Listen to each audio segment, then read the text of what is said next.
Te damos gracias, Padre, por tu santa presencia. Gracias, Señor, por darnos dirección, Señor, por dar dirección a nuestras vidas a través de tu palabra, Señor. Gracias en el poderoso nombre de Jesús, Señor. Gracias, Padre mío. En el nombre de Jesús, Señor. Yo te ruego que nos ayudes, Señor. Ayúdanos a andar rectamente, Señor, delante de tu presencia, Padre. Ayúdanos a serte fieles, Señor, en todo, Padre, en toda nuestra manera de vivir, Señor.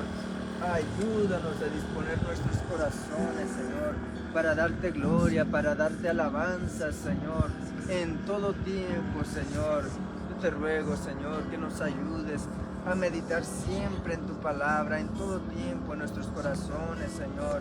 Te lo pido, Padre, en el nombre de Jesús. Ayúdanos, Señor, por tu gran misericordia, Padre Celestial. Ayúdanos, Señor. Ayuda a tu pueblo, Señor. En el nombre de Jesús, Señor. Sea tu Santo Espíritu, Señor, llenando todo nuestro ser en todo tiempo, Padre. Te lo pedimos, Señor, en el nombre de Jesús. En el nombre de Jesús, Padre eterno. Te damos gracias, Señor. Démosle un fuerte aplauso.